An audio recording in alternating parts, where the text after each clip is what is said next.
사무엘하 14장 21절에서 24절 말씀입니다. 저 여러분이 교독하도록 하겠습니다. 왕이 요압에게 이르되 내가 이 일을 허락하였으니 가서 청년 압살롬을 데려오라 하니라.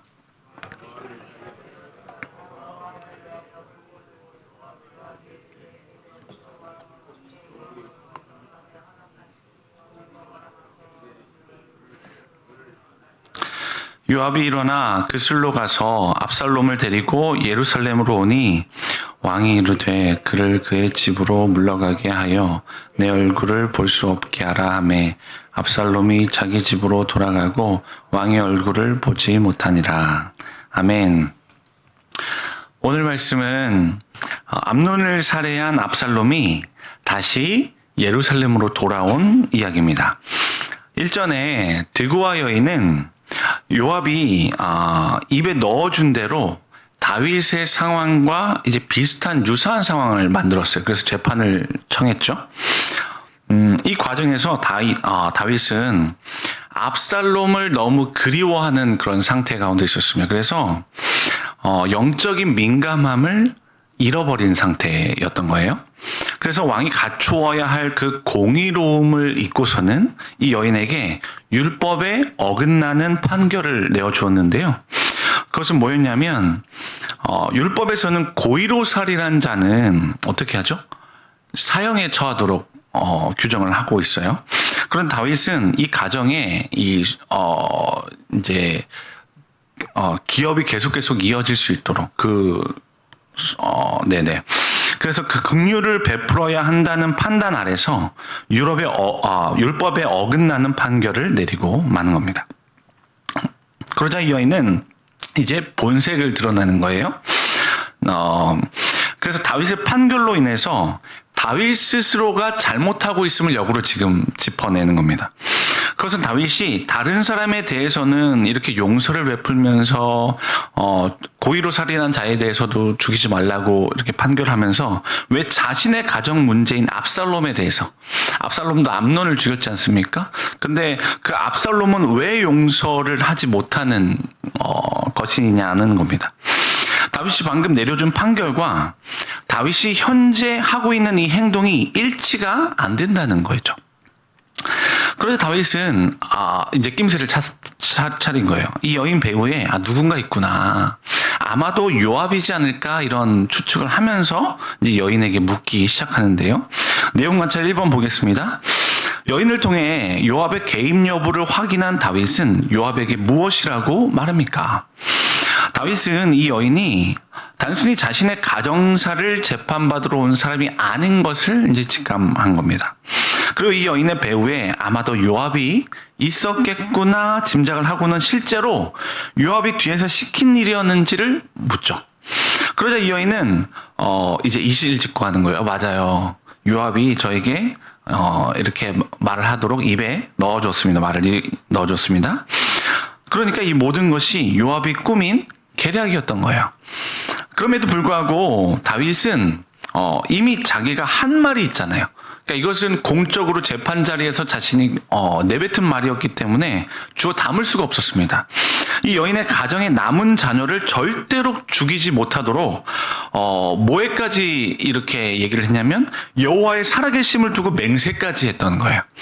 그러므로 암논을 죽인 압살롬을 자신이 용서하지 못하는 것은 자신이 내뱉은 말에 신뢰를 주지 못하는 행동이 되었던 겁니다. 이것은 자신이 말한 것과 행동하는 것이 다르다고 하는 공의롭지 못한 왕이라는 인식을 백성들에게 주기에 충분했습니다. 그래서 다윗은 요압의 계략을 알게 되었음에도 불구하고 그 일을 승낙할 수밖에 없었는데요. 그래서 다윗은 요압을 불러서 이 일을 허락하였다고 말하죠. 그러면서 압살롬을 데리고 오라고 명령을 내립니다. 내용 관찰 2번 보겠습니다. 다윗은 압살롬에게 어떤 조치를 취합니까? 24절을 보면 다윗은 요압에게 명령을 내렸는데 그것은 압살롬을 그의 집으로 물러나게 한 거예요. 다시 말하면 압살롬이 그스로에서 예루살렘으로 돌아오게 되지 않았습니까? 그런데 예루살렘으로 왔을 때 아버지 다윗의 얼굴을 보지 못하게 격리시킨 겁니다. 이어서 연구와 묵상으로 넘어갑니다. 다윗은 왜 압살롬을 예루살렘에 돌아오게 했으나 자신의 얼굴을 볼 수 없게 합니까? 다윗은 요압의 계략으로 인해서 어쩔 수 없이 압살롬을 예루살렘으로는 돌아오긴 했어요. 그런데 압살롬을 완전히 용서한 건 아니었죠. 왜냐하면 아직 압살롬이 자신이 범한 죄에 대해서 회개를 한 건 아니었기 때문에 그렇습니다. 그래서 다윗은 압살롬으로 하여금 자신의 얼굴을 이제 보지 못하도록 이제 조치를 취했는데요. 이렇게 압살롬으로 하여금 아버지 다윗의 얼굴을 보지 못하겠다. 이건요 무엇을 의미하냐면 아직 압살롬과 다윗의 관계가 회복된 것은 아니다. 그것을 나타냅니다.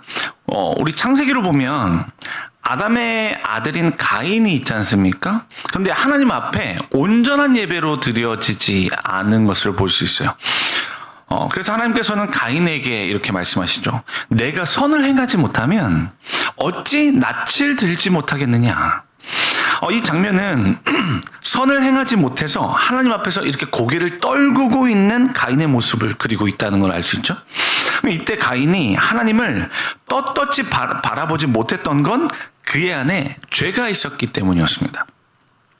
다시 말해서 죄를 지은 상태에서는 하나님을 온전히 바라볼 수 없다는 거예요. 이것은 곧 하나님과의 관계가 끊어졌다는 것을 의미합니다. 이제 느낀 점 보겠습니다. 진정한 회개 없이 용서와 관계 회복은 불가능하다는 사실에서 무엇을 느낍니까? 여러분, 예수님께서 공생의 사역을 하셨을 때 외치셨던 말씀이 무엇입니까? 회개하라, 천국이 가까이 왔느니라. 이것은 천국을 소유한 자로 살아가기 위해서는 회개의 삶이 전제되어야 함을 말씀합니다. 회개라는 것이 잘못했음을 인정하고 그 죄에서 돌이키는 것 아니겠습니까? 그렇게 할 때 천국을 소유한 자로 살아갈 수 있다는 것인데요. 여기에서 천국이라는 것이 하나님과의 관계성 안에서 하나님의 통치를 받는 것이라고 한다면 이 관계성은 늘 회개가 선행되어 있어야 함을 의미합니다. 다시 말해서 잘못했다고 하지 않는 상태에서는 하나님과의 관계로 나갈 수 없다는 것을 말씀하고 있는 거죠. 왜냐하면 죄 가운데 거한다고 하는 것 자체가 하나님의 말씀이 자신 안에 작동되고 있지 않음을 의미하기 때문입니다. 하나님의 말씀이 작동되지 않는다는 건 곧 하나님의 통치가 그 사람 가운데 이루어지지 않고 있음을 드러낸 것이죠. 이것은 곧 관계의 깨어짐을 말하는 것이고요. 죄로 인해서 마치 아버지의 얼굴을 쳐다보지 못하는 것과 같습니다. 마치 자녀들이 부모님께 잘못을 했을 때 이렇게 고개를 떨구고 부모님의 눈을 쳐다보지 못하는 것과 같은 거죠.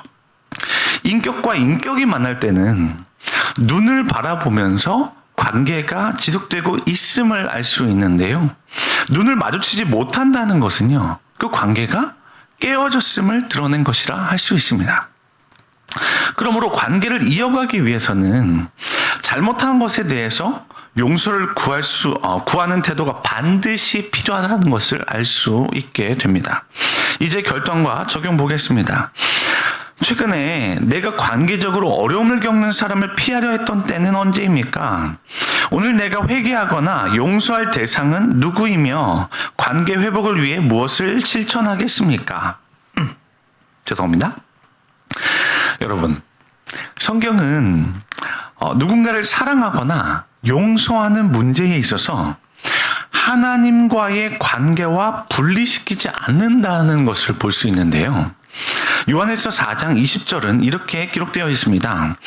누구든지 하나님을 사랑하노라 하고 그 형제를 미워하면 이는 거짓말하는 자니 보는 바 그 형제를 사랑하지 아니하는 자는 보지 못하는 바 하나님을 사랑할 수 없느니라.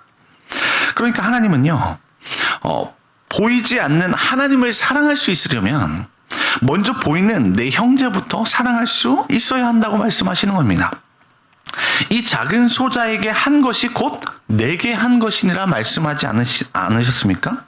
이처럼 하나님은요, 사랑이라는 것에 대해서 하나님과의 관계와 그걸 수직적인 관계라고 볼 수 있겠죠.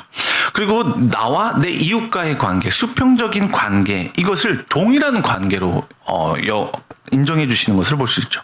그런데 이것은 비단 사랑에 대한 문제만 이야기한 것은 아니고요.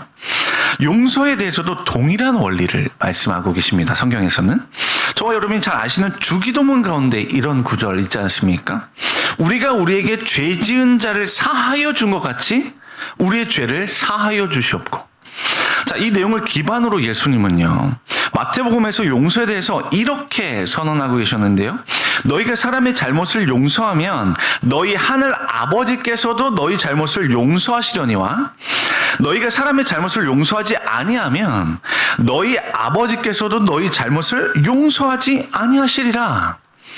그러니까 저와 여러분이 만나게 되는 이웃을 용서해야 되는 이유는요, 저와 여러분이 하나님께로부터 용서를 받기 위해서입니다. 그러므로 오늘 하루를 살아가실 때 내가 지금 눈을 마주치지 못하는 사람이 없는지 한번 떠올려 보실 수 있었으면 좋겠습니다. 그래서 누군가가 생각나신다면 그분과 먼저 화해하는 일을 먼저 시도해 보셨으면 좋겠습니다. 성경에서는 먼저 원망 들을 만한 일이 있으면 그 사람과 먼저 화해 드린 다음에 예물 드리러 나오라고 성경 말씀하고 있지 않습니까? 이것을 해내기 위해서는 저와 여러분은 그동안 감정적으로 많은 쓴뿌리가 쌓여 있었을 거예요. 그래서 이 모든 쓴뿌리가 먼저 해소가 되어야 되는데요. 이런 감정적인 쓴뿌리들을요, 모두 지닌 채 사람들을 용서하기란 사실은 어려운 것 같습니다. 그러나 저와 여러분이 하나님의 도우심을 구하면서 누군가를 용서하고자 한다면 하나님께서는 충분히 저와 여러분 안에서 역사하실 수 있음을 믿습니다. 그래서 이 전에 쌓아놓았었던 다른 사람들을 향한 그 미워하는 마음들이 모두 눈 녹듯이 사라지게 될 것입니다. 그리고 하나님께서 친히 저와 여러분의 마음을 어루만져 주실 겁니다. 때로는 억울한 마음이 있을 수도 있어요. 용서하지 못한 것에 대해서. 그 사람이 나한테 어떻게. 그렇지만 그러한 모든 우리 마음 가운데 아픔, 슬픔, 그런 모든 것들을 하나님께서 치유하실 수 있습니다. 저와 여러분 누군가를 용서하는 것은요, 바로 하나님께서 저와 여러분의 죄를 용서해 주시기 위해서 자신의 아들을 죽이셨기 때문인데요. 이것을 가리켜 성경은 저와 여러분이 1만 달란트를 탕감받은 것과 같다고 이야기합니다. 이것을 하루치 품삯으로 계산해 보면요, 저와 여러분이 용서를 받은 이 가치는요, 자그마치 16만 년 동안 일을 해야 갚을 수 있는 돈과 같은 거예요. 그러니까 누군가 나에게 100데나리온 만큼, 곧 100일 동안 일해서 갚을 수 있는 만큼의 손해를 끼친 것은 용서를 해줄 수 있다는 것입니다. 그게 성경의 입장인 거예요. 왜냐하면 저와 여러분 이것과도 비교가 되지 않을 더 큰 용서를 경험한 사람이기 때문입니다. 그러므로 삶 가운데서 크고 작은 이런 일로 상처를 받았거나 아픔을 경험했던 일이 있을 때라도 저와 여러분은 이미 하나님께로부터 1만 달란트 나는 용서함 받았지.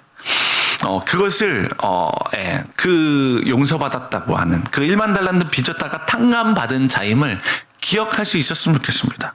그래서 저와 여러분이 만나는 모든 이웃들을 용서할 수 있기를 원합니다. 그때야 비로소 저와 여러분 또한 하나님께로부터 진정한 용서를 받을 수 있게 될 것입니다. 또한 아직 누군가에게 혹여나 원망을 들을 만한 그런 일이 생각나시거든 그분께 용서를 구해 보셨으면 좋겠습니다. 그래서 사탄이 우리 길동교회 안에서 이런 감정적인 싸움으로 틈타지 못하도록 우리의 믿음의 방패를 견고하게 세웠으면 좋겠습니다. 그래서 모든 그 불화살을 막아낼 수 있었으면 좋겠습니다. 그래서 우리 길동교회 안에 사랑과 용서의 은혜가 넘쳐 흐를 수 있었으면 좋겠습니다. 그래서 마침내 모두가 하나님 나라의 풍성함 안에서 모든 관계가 회복될 수 있기를 주님의 이름으로 축복합니다. 기도 제목 드리도록 하겠습니다. 용서하지 못한 나의 이웃이 있다면 오늘 용서할 수 있게 하옵소서. 깨어진 관계 속에서 먼저 회개하고 용서함으로 참된 회복을 이루게 하소서. 자녀들이 믿음 위에 굳게 서게 하시고 성전이 비전을 키우는 공간이 되게 하옵소서. 교사들에게 성령의 능력과 사랑을 더하여 주옵소서. 이 모든 기도 제목을 위해 주여 한번 부르시고 이 시간 기도하며 나가시겠습니다. 주여.